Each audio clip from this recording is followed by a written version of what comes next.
യേശുവിൽ ഏറെ സ്നേഹിക്കപ്പെടുന്ന നാദാപുരം ദേശത്ത് വസിക്കുന്ന എല്ലാവരെയും, എല്ലാ വ്യാപാരി സുഹൃത്തുക്കളെയും, വാഹനങ്ങൾ നിയന്ത്രിക്കുന്നവരെയും, വിവിധ ആവശ്യങ്ങൾക്കായി ഈ പട്ടണത്തിലേക്ക് വന്ന് ഭവനങ്ങളിലേക്കൊക്കെ വളരെ തിരക്കിട്ട് മടങ്ങിപ്പോയിക്കൊണ്ടിരിക്കുന്ന എല്ലാവരും ഞങ്ങളെ വളരെ ശ്രദ്ധയോടെ കേട്ടുകൊണ്ടിരിക്കുകയാണ്.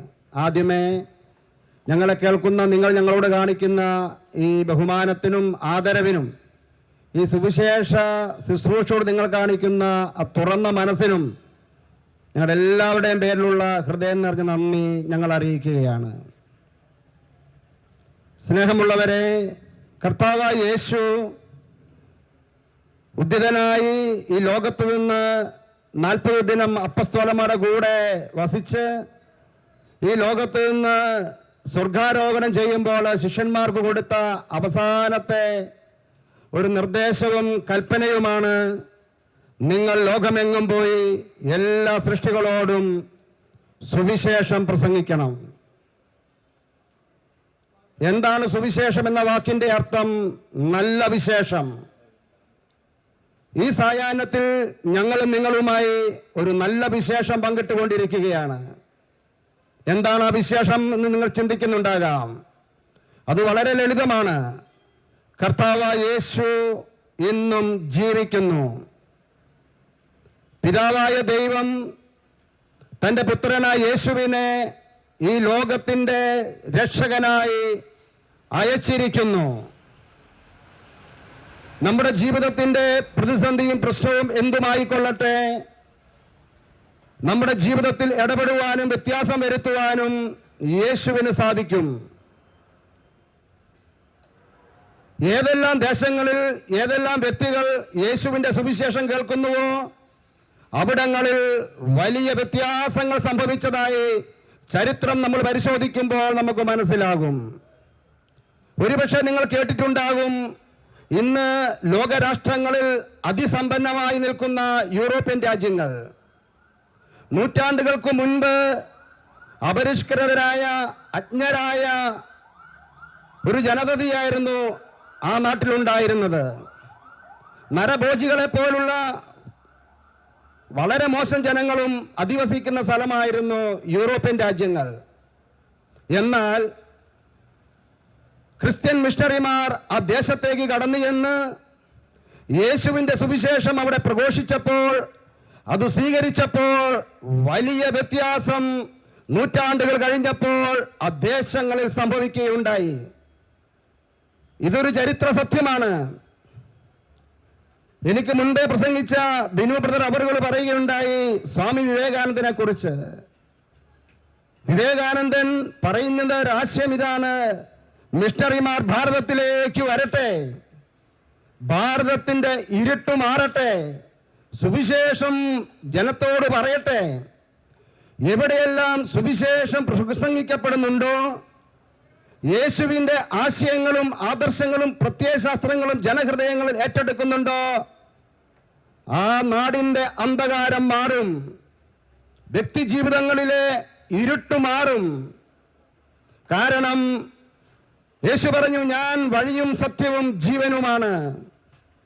യേശു പറഞ്ഞു, നിങ്ങൾ സത്യം അറിയുകയും ആ സത്യം നിങ്ങളെ സ്വതന്ത്രരാക്കുകയും ചെയ്യും. വഴിയും സത്യവും ജീവനും ഞാനാണ്. I am the way, I am the truth, I am the life. ഇതാണ് യേശു പഠിപ്പിച്ചത്. അപ്പോൾ നമ്മൾ ചിന്തിക്കാം, എന്താണ് യേശു പഠിപ്പിക്കുന്ന വഴി, മാർഗം? പിതാവിലേക്കുള്ള വഴി, സത്യദൈവത്തിലേക്കുള്ള വഴി യേശുവാണ്. യേശുവാണ് എന്ന് പറയുമ്പോൾ യേശുവിൻ്റെ സുവിശേഷമാണ്, യേശുവിൻ്റെ പ്രബോധനമാണ്. യേശു വന്നതോടുകൂടിയാണ് പിതാവിലേക്കുള്ള വഴി, സത്യദൈവത്തിലേക്കുള്ള വഴി ജനത്തിന്റെ മുമ്പിൽ തുറന്നിട്ടത്. യേശു പിറക്കുന്നതിനൊക്കെ മുൻപ് വളരെയധികം തെറ്റിദ്ധാരണപരമായ ദൈവിക സങ്കല്പങ്ങളായിരുന്നു ലോകത്തിലുണ്ടായിരുന്നത്. ഭൂരിപക്ഷം പേരും ദൈവത്തെ ഒരു ഭയപ്പെടുന്ന ശക്തിയായിട്ടാണ് മനസ്സിലാക്കിയിരുന്നത്. പാപം ചെയ്താൽ ശിക്ഷിക്കുന്ന ദൈവം, നമ്മുടെ പാപത്തിന്റെ കണക്ക് നോക്കി നമ്മളെ നരകത്തിലേക്ക് തള്ളിയിടുന്ന ഒരു ദൈവം. അതുപോലെ തന്നെ ദൈവവും മനുഷ്യനും തമ്മിൽ അടിമയും ഉടമയും തമ്മിലുള്ള ബന്ധമായിട്ടാണ് മനുഷ്യർ മനസ്സിലാക്കിയിരുന്നത്. സ്നേഹമുള്ളവരെ, യേശു പഠിപ്പിച്ചു ദൈവം സ്നേഹമാണ്, ദൈവം നമ്മുടെ പിതാവാണ്. ദൈവത്തെ പിതാവായി കണ്ട് ആരാധിക്കുവാനും ദൈവവുമായി ബന്ധം സ്ഥാപിക്കുവാനും പഠിപ്പിച്ച ഏക ഗുരു യേശുവാണ്. അതിനു മുമ്പുണ്ടായിരുന്ന എല്ലാ ദൈവിക സങ്കല്പങ്ങളെയും യേശുവിന്റെ വരവോടുകൂടി മാറി മറിയപ്പെട്ടു. ഭീകര രൂപികളെ ദൈവങ്ങളെ സങ്കല്പിച്ചിരുന്നു. വലിയ സ്ഥാനത്തിരിക്കുന്നവരെ രാജാക്കന്മാരെ ദൈവങ്ങളായി ആരാധിക്കുന്ന പതിവുണ്ടായിരുന്നു. പ്രകൃതി ശക്തികളെ ദൈവങ്ങളായി ആരാധിക്കുമായിരുന്നു മനുഷ്യൻ. കാറ്റിനെ, കൊടുങ്കാറ്റിനെ, തീയെ, വെള്ളത്തെ.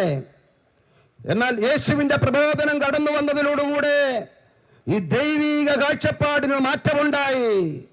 ദൈവം കോപിക്കുന്നവനല്ല, ദൈവം കരുണയുള്ളവനാണ്. ദൈവം ശിക്ഷിക്കുന്നവനല്ല, ദൈവം പാപിയെ സ്നേഹിക്കുന്നവനാണ്. പാപത്തെ വെറുക്കുന്നവനും പാപിയെ സ്നേഹിക്കുന്നവനുമാണ് ദൈവം. പാപം ചെയ്തവർക്ക് ദൈവസന്നിധിയിൽ മോശമില്ല എന്നായിരുന്നു, ദൈവത്തിന്റെ സാന്നിധ്യാനുഭവം കിട്ടില്ലായിരുന്നു യേശു വരുന്നതിന് മുമ്പുള്ള ധാരണ. യേശു പറഞ്ഞു, ഞാൻ നീതിമാന്മാരെ തേടിയല്ല, പാപികളെ തേടിയാണ് വന്നത്. യേശു പറഞ്ഞു, ഞാൻ ലോകത്തിന്റെ പ്രകാശമാണ്. യേശു വന്നതോടുകൂടിയാണ് ഈ ലോകത്തിന്റെ അന്ധകാരം മാറിയത്. ആത്മീയ മതചിന്തയുടെ അന്ധകാരം മാറുന്നത് യേശുവിന്റെ സുവിശേഷം ഈ ലോകത്തിന് വെളിപ്പെട്ടതോടുകൂടിയാണ്. സ്നേഹമുള്ളവരെ, ഈ സായാഹ്നത്തിൽ ഞങ്ങൾ നിങ്ങളുമായി സംസാരിക്കാൻ ആഗ്രഹിക്കുന്നത്, നിങ്ങളെ ഞങ്ങൾ ക്ഷണിക്കുവാനായിട്ട് ആഗ്രഹിക്കുന്നത്, ആരാണ് യേശു? എന്താണ് യേശുവിന്റെ പ്രബോധനം? എന്താണ് യേശു മുമ്പോട്ട് വെക്കുന്ന പ്രത്യയ ശാസ്ത്രം? യേശു ജനഹൃദയങ്ങളെ കീഴടക്കുന്നത് എങ്ങനെയാണ്? ഈ ഒരു ആലോചനയും ചിന്തയും ഒരന്വേഷണ ത്വരയും ഈ സായാഹ്നത്തിൽ നിങ്ങളിൽ ആരംഭിക്കണം എന്നുള്ളതാണ് ഞങ്ങളുടെ എളിയ ആഗ്രഹം. ഹല്ലേലൂയ. നിങ്ങൾ ചിന്തിച്ചിട്ടുണ്ടോ? അലക്സാണ്ടറും സീസറും നെപ്പോളിയനും സ്ഥാപിച്ച സാമ്രാജ്യങ്ങൾ അസ്തമിച്ചു പോയി. അവരൊക്കെ യേശുവിന് ശേഷം വന്നതാണ്. യേശുവിന് ശേഷം വന്ന എത്രയോ ഇസങ്ങൾ, എത്രയോ പ്രത്യയ ശാസ്ത്രങ്ങൾ എല്ലാം കാലയവനിക്കുള്ളിൽ മറിഞ്ഞുപോയി. അതെല്ലാം കാലകരണപ്പെട്ടു പോയി. എന്നാൽ ഈ നസ്രായനായ 33കാരൻ മുൻപോട്ട് വെച്ച ഈ 2024 വർഷം കഴിഞ്ഞിട്ടും ഈ നസ്രായനായ യേശുവിന്റെ ആശയങ്ങളും ആദർശങ്ങളും ഇന്നും എന്തുകൊണ്ടാണ് ജനലക്ഷങ്ങളെ കീഴടക്കുന്നത്? സ്നേഹമുള്ളവരെ, അത് നമ്മുടെ ചിന്തയ്ക്ക് വിഷയമാക്കി മാറ്റണം. യേശു പറഞ്ഞു, ഞാനാണ് സത്യം. യേശു സത്യമല്ലായിരുന്നെങ്കിൽ യേശുവിനെ കാൽവരിയിൽ അടക്കിയ ആ 3 മണി സമയത്ത്, കുരിശിൽ തറച്ച 3 മണി സമയത്ത് യേശുവിന്റെ കഥയും ചരിത്രവും അന്നത്തോടുകൂടെ തീരേണ്ടതായിരുന്നു. എന്നാൽ ഇതാ ഈ 2024 വർഷങ്ങൾക്ക് ശേഷവും യേശുവിനെ കുറിച്ചും യേശുവിന്റെ സുവിശേഷത്തെ കുറിച്ചും പറയുവാൻ അനേകർ മുമ്പോട്ട് ധൈര്യത്തോടെ മുമ്പോട്ട് വന്നുകൊണ്ടിരിക്കുകയാണ്. എന്താണ് ഇതിന്റെ കാരണം? നിങ്ങൾ ചിന്തിച്ചിട്ടുണ്ടോ? യേശുവിന്റെ ജീവിതം വെറും 3 വർഷമാണ് സുവിശേഷം പറഞ്ഞു. 33 വയസ്സ് മാത്രമാണ് യേശു ഈ ലോകത്തുണ്ടായിരുന്നത്. അതിൽ 3 വർഷം മാത്രമാണ് യേശു സുവിശേഷം പറഞ്ഞത്. യേശുവിന്റെ സുവിശേഷം നമുക്ക് വേണമെങ്കിൽ വെറും 160 പേജുകൾക്കുള്ളിൽ സംക്ഷിപ്തമാക്കാൻ സാധിക്കും. വെറും 160 പത്രക്കടലാസുകൾ. എന്നാൽ സ്നേഹമുള്ളവരെ, ഈ യേശു പഠിപ്പിച്ച ഈ സത്യങ്ങൾ 3, 4, 5 ലക്ഷത്തിലധികം പേരാണ് ഈ കഴിഞ്ഞ 2000-ലധികം വർഷമായി പുതിയ പ്രബന്ധങ്ങളായി മുമ്പോട്ട് വന്നിരിക്കുന്നത്. നമ്മൾക്കറിയാം, നമ്മളെല്ലാവരും പഠിക്കുന്നവരാണ്. ഒരു പ്രബന്ധം എന്ന് പറഞ്ഞാൽ അതിൽ നിന്ന് പുതിയ രാശിയം കടന്നു വരണം. ഈ 160 പേജുള്ള ഈ യേശുവിന്റെ സംക്ഷിപ്ത രൂപത്തിൽ നിന്ന് എങ്ങനെയാണ് 5 ലക്ഷത്തിലധികം പുതിയ പ്രബന്ധങ്ങൾ മുമ്പോട്ട് വന്നത്? ഹല്ലേലൂയ. അതുപോലെ തന്നെ നിങ്ങൾക്കറിയാമോ, ഈ ലോകത്ത് ഏറ്റവും കൂടുതൽ ആൾക്കാർ അവരുടെ രക്തം കൊടുത്തത് യേശുവിന് വേണ്ടിയാണ്. ഇന്നും ജനകോടികളുടെ ജീവരക്തം യേശുവിന് വേണ്ടി കൊടുക്കുന്നതിന് വേണ്ടി വെമ്പൽ കൊള്ളുകയാണ്. എന്താണ് ഇത്തരത്തിൽ യേശുവിന് വേണ്ടി ജീവിക്കുവാനും മരിക്കുവാനും ജനകോടികളെ ഇപ്രകാരം പ്രചോദിപ്പിക്കുന്ന ഈ മാസ്മരിക ശക്തി എന്താണ്? ഈ വശ്യശക്തി എന്താണ്? ഈ സായാഹ്നത്തിൽ നമ്മൾ പഠിക്കേണ്ടത്, നമ്മൾ ചിന്തിക്കേണ്ടത് ഇത് മാത്രമാണ് സഹോദരങ്ങളെ. അതിലേക്കാണ് ഞങ്ങൾ നിങ്ങളെ ക്ഷണിക്കുന്നത്. എനിക്ക് മുമ്പ് പ്രസംഗിച്ച സഹോദരൻ പറയുകയുണ്ടായി, യേശുവിന്റെ വരവോടുകൂടിയാണ് ചരിത്രം AD എന്നും BC എന്നും തിരിയുന്നത്. യേശു ആരാണ് എന്ന ചോദ്യത്തിൽ നമ്മൾ പഠിക്കുവാൻ ആരംഭിക്കുമ്പോൾ അതിന്റെ ഒന്നാമത്തെ ഒരു ചോദ്യം ഇതാണ്, ഉത്തരം ഇതാണ്: യേശു ചരിത്ര പുരുഷനാണ്. അതിൽ നിന്ന് മറ്റൊരു കാര്യം കൂടെ പറഞ്ഞുകൊള്ളട്ടെ, യേശു ചരിത്ര പുരുഷൻ മാത്രമല്ല, ചരിത്രാതീത പുരുഷനാണ്. യേശു ജനിക്കുന്നതിന് നൂറ്റാണ്ടുകൾക്ക് മുൻപ് പ്രവാചകന്മാരിലൂടെ ആയിരക്കണക്കിന് ദൈവീക ദൂതുകൾ ഈ ലോകത്ത് വെളിപ്പെട്ടിരുന്നു. കന്യക ഗർഭം ധരിച്ചൊരു പുത്രനെ പ്രസവിക്കും, ദൈവം നമ്മോട് കൂടെ എന്നർത്ഥമുള്ള എമ്മാനുവേൽ എന്നവൻ വിളിക്കപ്പെടും. യേശു എന്ന പേരിന്റെ അർത്ഥം എമ്മാനുവേൽ, രക്ഷകൻ, ദൈവം നമ്മോടുകൂടെ.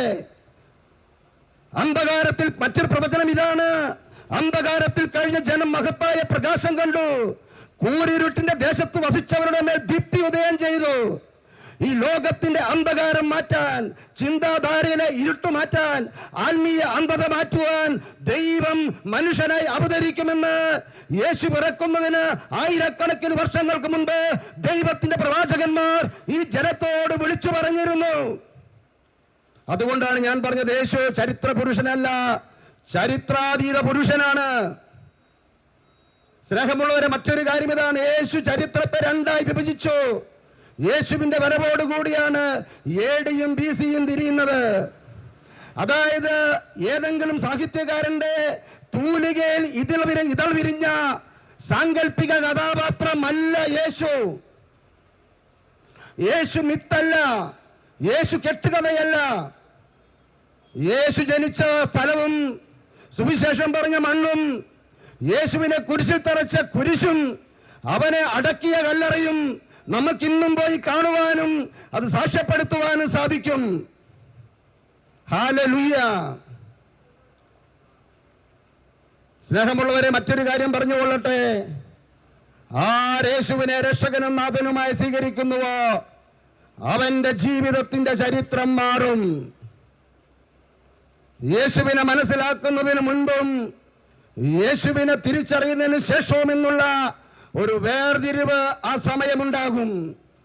ഏതെല്ലാം രാജ്യങ്ങളും രാഷ്ട്രങ്ങളും സാമ്രാജ്യങ്ങളും യേശുവിന്റെ സുവിശേഷം സ്വീകരിച്ചുവോ, ഞാൻ ആദ്യം പറഞ്ഞതുപോലെ ആ രാജ്യങ്ങളുടെ കഥകളും ചരിത്രങ്ങളും മാറിയ അനവധി സംഭവങ്ങളോട് ഞങ്ങൾക്ക് നിങ്ങളുമായി പങ്കുവയ്ക്കുവാൻ.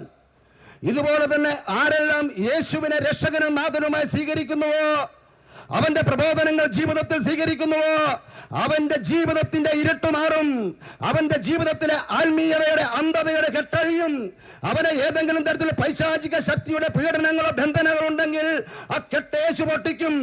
ഏതെങ്കിലും തരത്തിലുള്ള മാറാ രോഗങ്ങളുടെ പിടിയിലാണെങ്കിൽ, ഏതെങ്കിലും തരത്തിൽ കുടുംബ പ്രശ്നങ്ങളിലാണെങ്കിൽ, ഏതെങ്കിലും തരത്തിൽ സാമ്പത്തികമായ പ്രതിസന്ധിയിലാണെങ്കിൽ, ജീവിതത്തോട് തന്നെ മടുപ്പ് അനുഭവിക്കുന്ന, ഇനി എന്തിനാണ് ജീവിക്കുന്നത്, വലിയ നിസ്സംഗതയോടെ കടന്നു പോകുന്ന ആരെങ്കിലും ഞങ്ങളെ കേൾക്കുന്നുണ്ടെങ്കിൽ, ഇന്നും ജീവിക്കുന്ന യേശുവിനെ നിങ്ങൾ രക്ഷകനും നാഥനുമായി സ്വീകരിക്കുക, അവന്റെ സുവിശേഷം സ്വീകരിക്കുക, ജീവിതത്തെ അവന്റെ സുവിശേഷത്തിന്റെ അനുസൃതമായി ക്രമപ്പെടുത്തുക. ആ സമയം നിങ്ങളുടെ ജീവിതങ്ങളിൽ യേശു കടന്നു വരും, വലിയ വ്യത്യാസം ഉണ്ടാകും. ഈ ലോകത്തിലെ സകലരും നിങ്ങളോട് പറഞ്ഞിട്ടുണ്ടാകും, നിങ്ങൾക്കിനി രക്ഷയില്ല, നിങ്ങളിനി മുമ്പോട്ട് പോകണ്ടെന്ന് ചിലപ്പോൾ നിങ്ങളുടെ അന്തരാത്മാവ് തന്നെ പറയുന്നുണ്ടാകും. ചിലപ്പോൾ അങ്ങനെയുള്ള ഒരു പ്രതിസന്ധി ഇപ്പോൾ ഉണ്ടാകില്ല. എന്നാൽ നാളെ എന്നെങ്കിലും ഒരു ദിവസം എല്ലാം അസ്തമിച്ചു, ഇനി മുമ്പോട്ട് പോകാൻ പറ്റിയാല, ഏതെങ്കിലും ദുശീലങ്ങൾ അടിമപ്പെട്ടു പോയി, അല്ലെങ്കിൽ ഏതെങ്കിലും ഒരു കേസിൽപ്പെട്ടു, അല്ലെങ്കിൽ ഏതെങ്കിലും സാമ്പത്തിക കടക്കണിയിൽപ്പെട്ടു, അങ്ങനെ എന്ത് പ്രശ്നമായിക്കൊള്ളട്ടെ, ആ സമയം നിങ്ങൾ ഓർക്കണം, നാദാപുരത്ത് വൈകുന്നേരത്ത് സായാഹ്നത്തില് ഏതാനും സഹോദരന്മാർ പറഞ്ഞിരുന്നല്ലോ, യേശുവിനെ വിളിച്ചു പ്രാർത്ഥിച്ചാൽ എന്റെ ജീവിതത്തിൽ ഇടപെടുമെന്ന് പറഞ്ഞല്ലോ. ഹല്ലേലൂയ. ആ സമയം നിങ്ങൾ യേശുവിനെ വിളിച്ചാൽ ചില സമയങ്ങളിൽ നമ്മുടെ അനുവാദം പോലും ഇല്ലാതെ യേശു നമ്മുടെ ജീവിതത്തിലേക്ക് കടന്നു വരുന്ന അനേക സംഭവങ്ങൾ ഞങ്ങൾക്ക് നിങ്ങളുമായി പറയുവാനുണ്ട് സഹോദരങ്ങളെ. നമ്മുടെ അനുവാദം പോലും ചോദിക്കാതെ യേശു നമ്മുടെ ജീവിതത്തിലേക്ക് കടന്നു വരും. നമ്മുടെ ജീവിതത്തിന്റെ പ്രശ്നങ്ങളെ കർത്താവ് മാറ്റിമറിക്കും.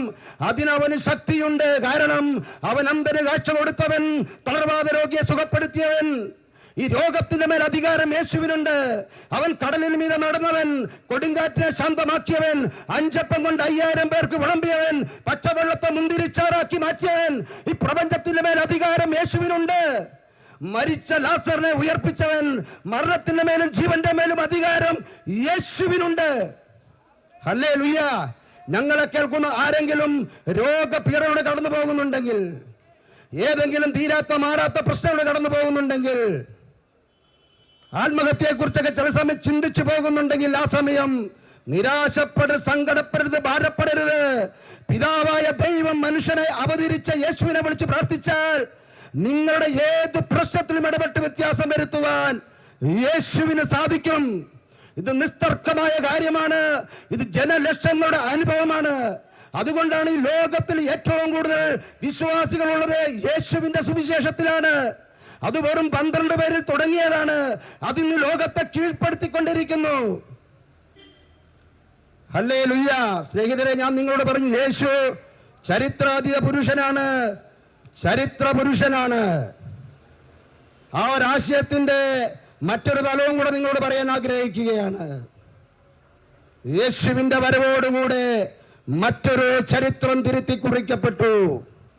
ലോക മതചിന്തയുടെ ചരിത്രം യേശുവിന്റെ വരവോടുകൂടെ തിരുത്തി കുറിക്കപ്പെട്ടു.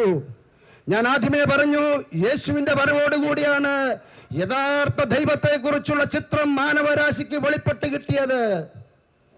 അതുപോലെ തന്നെ യേശുവിന്റെ ജീവിതത്തിലൂടെ കടന്നു പോകുമ്പോൾ യേശു പിറന്നത് കാലിത്തൊഴുത്തിലാണ്. യേശുവിന് മുമ്പുണ്ടായിരുന്ന സകല ദൈവിക സങ്കല്പങ്ങളും ഉണ്ടായിരുന്നത് ഉഗ്രപ്രതാപശാലിയായി കടന്നു വരുന്ന ദൈവം, രാജകൊട്ടാരങ്ങളിൽ ജനിക്കുന്ന ദൈവം, അധികാരവും സിംഹാസനങ്ങളുമുള്ള ദൈവം. എന്നാൽ ഇവിടെ ഇതാ യേശു ജനിക്കുന്നത് കാലിത്തൊഴുത്തിലാണ്. യേശു കാലിത്തൊഴുത്തിൽ പിറന്നതോടുകൂടെ അന്നോളം ഉണ്ടായിരുന്ന എല്ലാ മതസങ്കല്പങ്ങളും തിരുത്തപ്പെട്ടു. ദൈവം ഇതാ ദരിദ്രരിൽ ദരിദ്രനായി ഭൂമിയിലേക്ക് കടന്നു വരുന്നു. ഈ ലോകത്താർക്കും പറയാൻ സാധിക്കില്ല യേശുവിനേക്കാൾ ഞാൻ ദരിദ്രനാണെന്ന്. എന്തിനു വേണ്ടിയാണ് പിതാവായ ദൈവം യേശുവിനെ ദാരിദ്ര്യത്തിലൂടെ ഈ ലോകത്തിലേക്ക് ജന്മമെടുക്കാൻ അനുവദിച്ചത്? ഈ ലോകത്തിലുള്ള ജനത്തിന് ചിന്താഗതി ഉണ്ട്, ദൈവം സമ്പന്നന്റെ ദൈവമാണ്, അവനാണ് ദൈവത്തെ പ്രാപിക്കാൻ സാധിക്കുക. എന്നാൽ യേശു കാലിത്തൊഴുത്തിൽ പിറന്നതോടുകൂടെ ദൈവം സാധാരണക്കാരന്റെ ദൈവമാണെന്നും പാവപ്പെട്ടവനെ തേടി വന്നവനാണെന്നുള്ള ഒരിക്കലുമില്ലാത്ത പുതിയൊരു കാഴ്ചപ്പാട് ഈ ലോകത്തിലേക്ക് തെളിഞ്ഞു വന്നു. ഇനി യേശുവിന്റെ ജീവിതത്തിലൂടെ ഒന്ന് കടന്നു പോവുക. അവൻ ജീവിതകാലം മുഴുവൻ വലിയ ദാരിദ്ര്യ ദുഃഖത്തിലൂടെ കടന്നുപോയവനാണ്. നമ്മൾ അനുഭവിക്കുന്ന ഏത് ദാരിദ്ര്യ ദുഃഖവും എടുത്തുകൊള്ളുക, ആ ജീവിതാനുഭവങ്ങളിലൂടെ യേശു കടന്നുപോയിട്ടുണ്ട്. പണമില്ലാത്തവന്റെ ദുഃഖം യേശുവിനറിയാം, വീടില്ലാത്തവന്റെ ദുഃഖം യേശുവിനറിയാം, തലചായ്ക്കാൻ കൂരയില്ലാത്തവന്റെ ദുഃഖം. അവൻ അന്തിയുറങ്ങിയത് അവരന്റെ വഞ്ചിയുടെ ആണിയത്താണ് അവൻ അന്തിയുറങ്ങിയത്. സഖിയില്ലാത്തവന്റെ ദുഃഖം യേശുവിനറിയാം, സമ്പത്തില്ലാത്തവന്റെ ദുഃഖം യേശുവിനറിയാം, മറ്റുള്ളവർ തെറ്റിദ്ധരിക്കപ്പെടുന്നവരുടെ ദുഃഖം യേശുവിനറിയാം, ഒറ്റിക്കൊടുക്കപ്പെട്ടവന്റെ ദുഃഖം യേശുവിനറിയാം. അങ്ങനെ ഒരു മനുഷ്യ ജീവിതത്തിൽ ഏതെല്ലാം ദുഃഖങ്ങളുടെ ദാരിദ്ര്യത്തിന്റെ അനുഭവങ്ങൾ കടന്നു പോകുന്നുണ്ടോ, ആ ദുഃഖപീഠകളിലൂടെ യേശു കടന്നുപോയിട്ടുണ്ട്. അതുകൊണ്ട് യേശുവിന് നമ്മെ മനസ്സിലാക്കാൻ സാധിക്കും. അതുകൊണ്ട് യേശുവിന്റെ ഹൃദയത്തോട് ചേർത്ത് പിടിക്കാൻ പറ്റും. എല്ലാ ദുഃഖങ്ങളും ഭാരങ്ങളും അനുഭവിച്ചവർക്കാണ് അവരെ മനസ്സിലാക്കാൻ സാധിക്കുക. യേശുവിലേക്ക് നമ്മൾ കടന്നു വരുമ്പോൾ ഈ ഒരു സത്യമാണ് നമ്മളെ കോരിത്തരിപ്പിക്കുക. ഈ ഒരു സത്യമാണ് അവന്റെ ഹൃദയത്തോട് നമ്മുടെ ഹൃദയങ്ങളെ ചേർത്ത് വെക്കുക.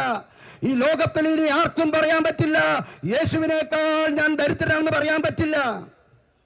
സ്നേഹമുള്ളവരെ, രണ്ടാമതൊരാശയം, യേശു ശിഷ്യന്മാരുടെ പാദങ്ങൾ കഴുകുന്ന മനോഹരമായ രംഗം നമ്മൾ ബൈബിളിൽ വായിക്കുന്നുണ്ട്. യേശുവിന്റെ വരവിന് മുമ്പ് ശിഷ്യന്മാർ ഗുരുക്കന്മാരുടെ പാദങ്ങൾ കഴുകുകയായിരുന്നു.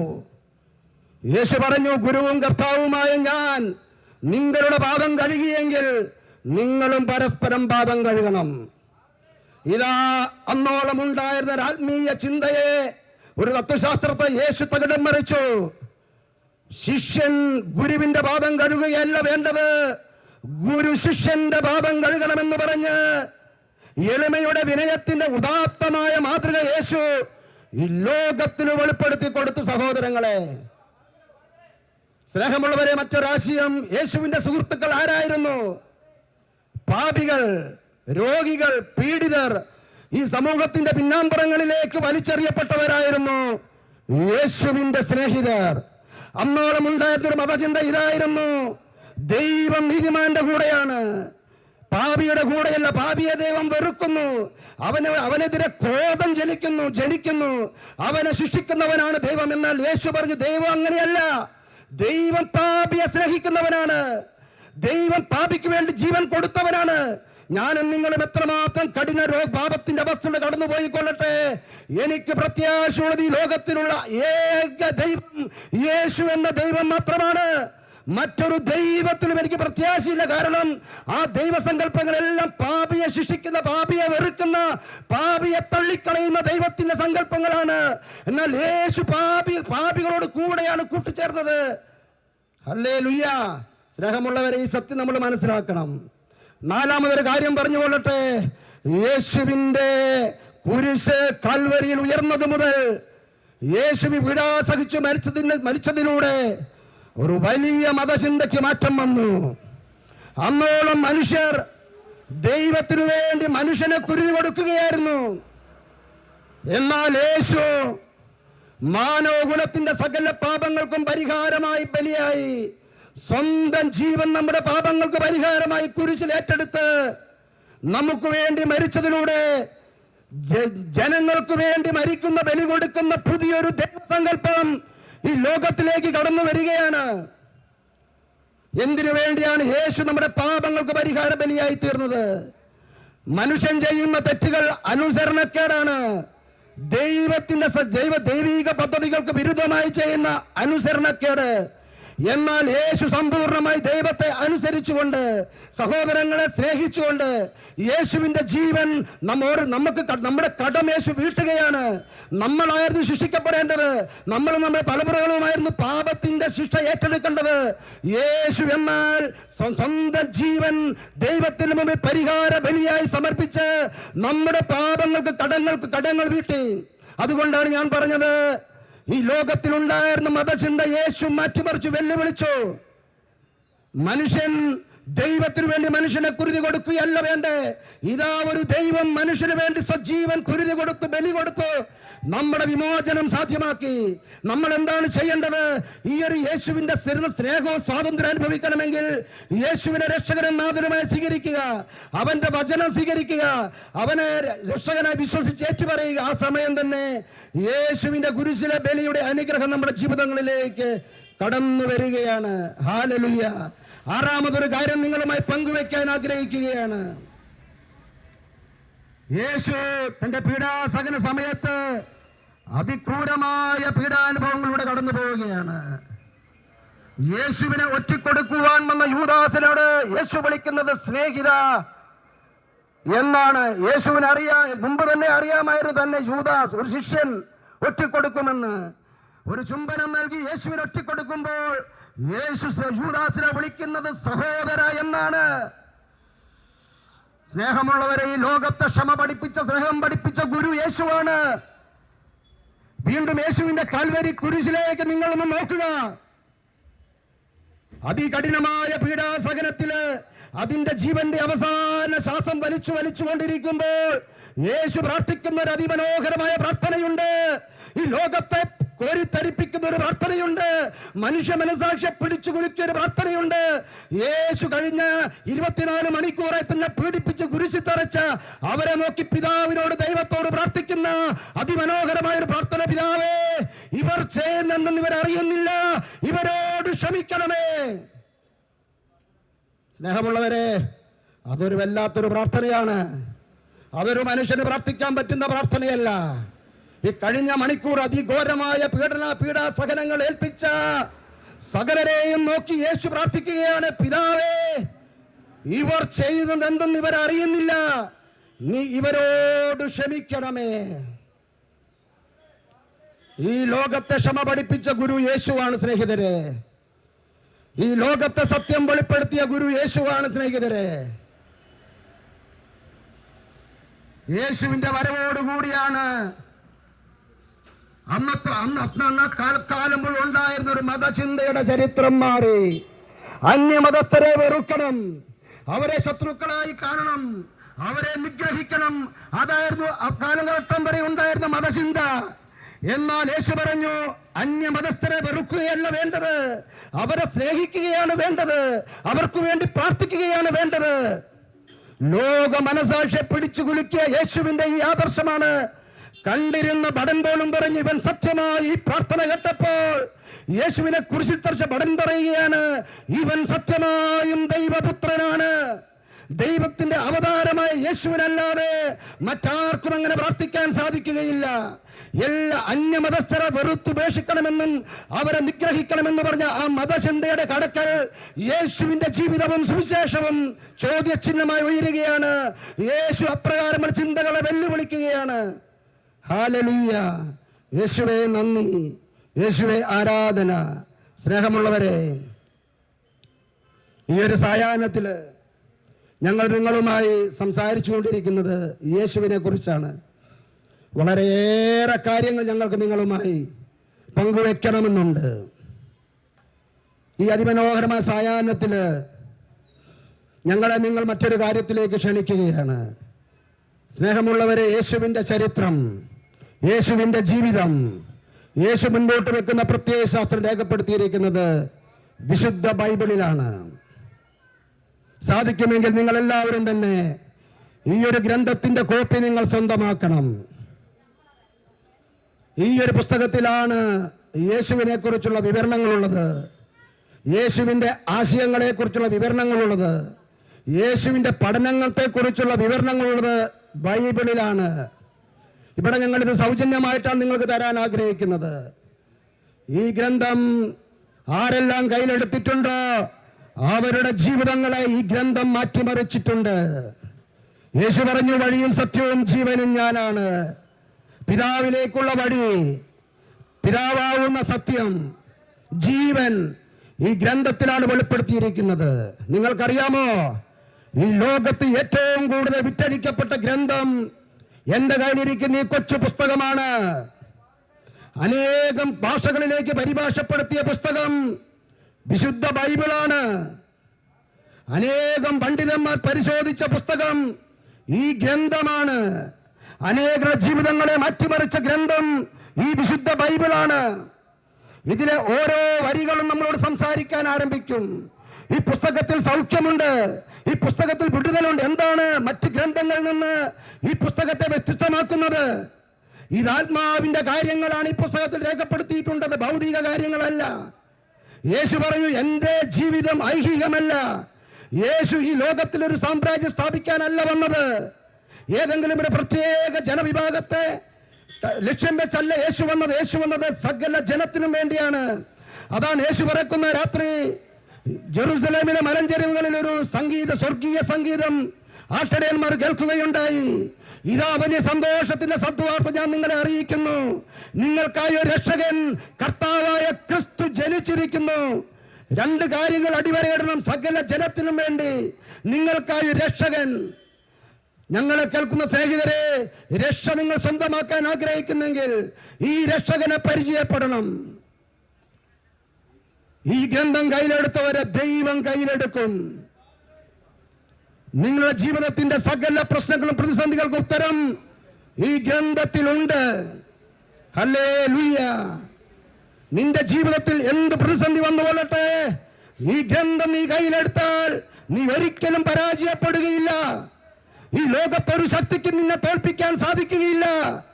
നീ ജയിച്ചു കയറും. ഒരാളുടെ മുമ്പിൽ നീ തലകുനിക്കേണ്ടി വരികയില്ല. ഈ ഗ്രന്ഥം നിന്നെ സത്യത്തിലേക്ക് നയിക്കും, വിമോചനത്തിലേക്ക് നയിക്കും, സൗഖ്യത്തിലേക്ക് നയിക്കും, വിടുതലിലേക്ക് നയിക്കും. ഹല്ലേലൂയ. ആകിയാൽ സ്നേഹമുള്ളവരെ, ഒരിക്കൽ കൂടെ വിശുദ്ധ ബൈബിളിന്റെ ഒരു കോപ്പി സ്വന്തമാക്കുവാനും അത് അനുദിന ജീവിതത്തിൽ പാരായണം ചെയ്യുവാനും ആരംഭിക്കണമെന്നുള്ള എളിമയോടുകൂടെയുള്ള അപേക്ഷയോടുകൂടെ ഞങ്ങൾ ഈ ശുശ്രൂഷയ്ക്കൂടെ വിരാമമിടുകയാണ്. ഞങ്ങളിവിടെ ഏതാനും പത്രമാസികൾ വിതരണം ചെയ്യുകയുണ്ടായി. നിങ്ങൾ കേട്ടിട്ടുണ്ടാകും, ആലപ്പുഴയില് കൃപാസനം എന്നൊരു ധ്യാന കേന്ദ്രമുണ്ട്. വളരെയധികം പേര് ആ ധ്യാന കേന്ദ്രത്തിലേക്ക് പ്രാർത്ഥനയ്ക്കായി പോകലുണ്ട്. അവിടെ നടക്കുന്ന അത്ഭുത സാക്ഷ്യങ്ങൾ, നാനാജാതി മതസ്ഥർ തടിച്ചുകൂടുന്ന സ്ഥലമാണ് കൃപാസനം. ആ പത്രമാസികളിലൂടെ നിങ്ങളിന്ന് കടന്നു പോകണം ശാന്തതയോടെ. അതുപോലെ തന്നെ കോഴിക്കോട് ധ്യാന കേന്ദ്രം, എൽറുവ ധ്യാന കേന്ദ്രം എന്ന് പറയും. അതിലും അനേകരെ കർത്താവ് നിരന്തരം സ്പർശിക്കുന്ന, സുഖപ്പെടുത്തുന്ന, അത്ഭുതകരമായ വിടുതൽ കൊടുക്കുന്ന നിരവധി സാക്ഷ്യങ്ങൾ അതിനകത്തുണ്ട്. ഞങ്ങൾ ഷാലോൺ ടൈംസ് എന്നൊരു മാസിക നിങ്ങളെ പരിചയപ്പെടുത്തിയിട്ടുണ്ട്. അത് നിങ്ങളിന്ന് ഭവനങ്ങളിൽ ചെന്നത് താല്പര്യത്തോടെ ഗൗരവത്തോടെ വായിക്കണമെന്ന് ഞങ്ങൾ വളരെ സ്നേഹത്തോടെ നിങ്ങളോട് അഭ്യർത്ഥിക്കുകയാണ്. ഈ ഒരു സമയം ഞങ്ങൾ വീണ്ടും നിങ്ങൾക്ക് വേണ്ടി 1 മിനിറ്റ് ഒന്ന് പ്രാർത്ഥിക്കുവാനായിട്ട് ഒരുങ്ങുകയാണ്. ഞങ്ങളുടെ സഹോദരങ്ങളെല്ലാവരും ഒന്ന് ചേർന്ന് നിങ്ങൾക്ക് വേണ്ടി പ്രാർത്ഥിക്കുകയാണ്. ഈ ദേശത്തിനു വേണ്ടി പ്രാർത്ഥിക്കുവാനായിട്ട് ആഗ്രഹിക്കുകയാണ്. സ്നേഹമുള്ളവരെ, നിങ്ങളോട് ഞങ്ങൾ നന്ദി അറിയിക്കുകയാണ്. ഇത്രയും സമയം നിങ്ങൾ താല്പര്യത്തോടെ ഞങ്ങളെ ശ്രവിച്ചു. യേശുവിനെ കുറിച്ചും അവന്റെ സുവിശേഷത്തെക്കുറിച്ചുമുള്ള ഒരന്വേഷണാത്മകത നിങ്ങളിൽ രൂപപ്പെട്ടു എന്ന് ഞങ്ങൾ കരുതുകയാണ്. ഞങ്ങൾ കൃതാർത്ഥരായി. യേശു പറഞ്ഞു, അന്വേഷിക്കും നിങ്ങൾ കണ്ടെത്തും, മുട്ടുവിൻ നിങ്ങൾക്ക് തുറന്നു കിട്ടും, ചോദിക്കുവിൻ നിങ്ങൾക്ക് ലഭിക്കും. അന്വേഷണം ആരംഭിക്കണം. ആരാണ് യേശു? എന്താണ് യേശുവിന്റെ പ്രത്യയശാസ്ത്രം? എന്താണ് ഈ ജനകോടികളെ ഇന്നും യേശുവിലേക്ക് അടുപ്പിക്കുന്ന ആ വശ്യത, മാസ്മരികത എന്താണ്? അത് അന്വേഷിക്കണം സ്നേഹിതരെ. നിങ്ങൾ അന്വേഷിച്ചാൽ യേശു നിങ്ങളുടെ മുമ്പിലേക്ക് കടന്നു വരും. ഈ സത്യസുവിശേഷം നിങ്ങൾക്ക് വെളിപ്പെട്ട് കിട്ടും. ജീവിതത്തിൽ സമാധാനം കടന്നു വരും, സന്തോഷം കടന്നു വരും, ഐശ്വര്യം കടന്നു വരും, സമൃദ്ധി കടന്നു വരും. ജീവിതത്തിന്റെ ഏത് പ്രതികൂലങ്ങളെയും ഏറ്റെടുക്കുവാനും മുൻപോട്ട് പോകുവാനുള്ള വലിയ ധൈര്യം കടന്നു വരും. ഒരു സമയം ഞങ്ങളെ കേട്ടുകൊണ്ടിരിക്കുന്ന നിങ്ങളെ എല്ലാവർക്കും വേണ്ടി പ്രാർത്ഥിക്കുവാൻ ആരംഭിക്കുകയാണ്. കർത്താവായ യേശുവേ, എന്നും ജീവിക്കുന്ന ദൈവമേ, യുഗാന്ത്യം വരെ ഞങ്ങളുടെ കൂടെ ഉണ്ടാകും എന്ന് അരുളി ചെയ്തവനെ, എന്റെ അടുക്കൽ വരുന്നവനെ ഞാൻ ഒരു നാൾ ഉപേക്ഷിക്കില്ലെന്ന് പറഞ്ഞവനെ, ഞാൻ വന്നിരിക്കുന്ന ജീവൻ ഉണ്ടാകാനും അത് സമൃദ്ധമായി ഉണ്ടാകാനുമാണെന്ന് അരുളി ചെയ്തവനെ, എന്റെ അടുക്കൽ വരുന്നവനെ ഞാൻ ഒരു നാൾ ഉപേക്ഷിക്കില്ലെന്ന് പറഞ്ഞവനെ, വഴിയും സത്യവും ജീവനും ഞാൻ മാത്രമാണെന്ന് പറഞ്ഞവനെ, നിങ്ങൾ സത്യമറിയുകയും ആ സത്യം നിങ്ങളെ സ്വതന്ത്രരാക്കും എന്ന് പറഞ്ഞവനെ, പത്രോസ് ഇത് പറഞ്ഞുകൊണ്ടിരിക്കുമ്പോൾ തന്നെ കേട്ടുകൊണ്ടിരുന്ന എല്ലാവരുടെ മേലും പരിശുദ്ധാത്മാവ് വന്നു.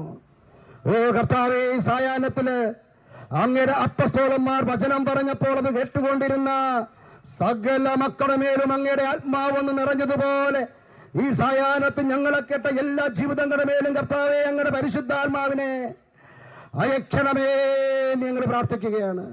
Hallelujah, hallelujah, hallelujah. ജോയേൽ 2:28 വചനം നൂറ്റാണ്ടുകൾക്ക് മുൻപ് യേശു വന്നു കഴിയുമ്പോൾ സംഭവിക്കുന്ന കാര്യത്തെക്കുറിച്ച് പ്രവാചകൻ പറഞ്ഞിരുന്നു. അവസാന നാളുകളിൽ എല്ലാവരുടെയും മേൽ ഞാൻ എന്റെ ആത്മാവിനെ വർഷിക്കും. നിങ്ങളുടെ പുത്രന്മാരും പുത്രിമാരും പ്രവചിക്കും, യുവാക്കൾക്ക് ദർശനങ്ങൾ ഉണ്ടാകും, വൃദ്ധന്മാർ സ്വപ്നങ്ങൾ കാണും. എല്ലാവരുടെയും മേൽ ഞാൻ എന്റെ ആത്മാവിനെ വർഷിക്കും.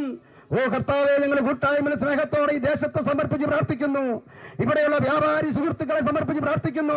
വാഹനം നിയന്ത്രിക്കുന്നവരെ സമർപ്പിച്ച് പ്രാർത്ഥിക്കുന്നു. ഇവിടെ വന്ന് ഉപജീവനം നടത്തുന്നവരെ ഞങ്ങൾ സമർപ്പിച്ച് പ്രാർത്ഥിക്കുന്നു. കാർഷിക മേഖലയിൽ ജീവിക്കുന്നവരെ സമർപ്പിച്ച് പ്രാർത്ഥിക്കുന്നു.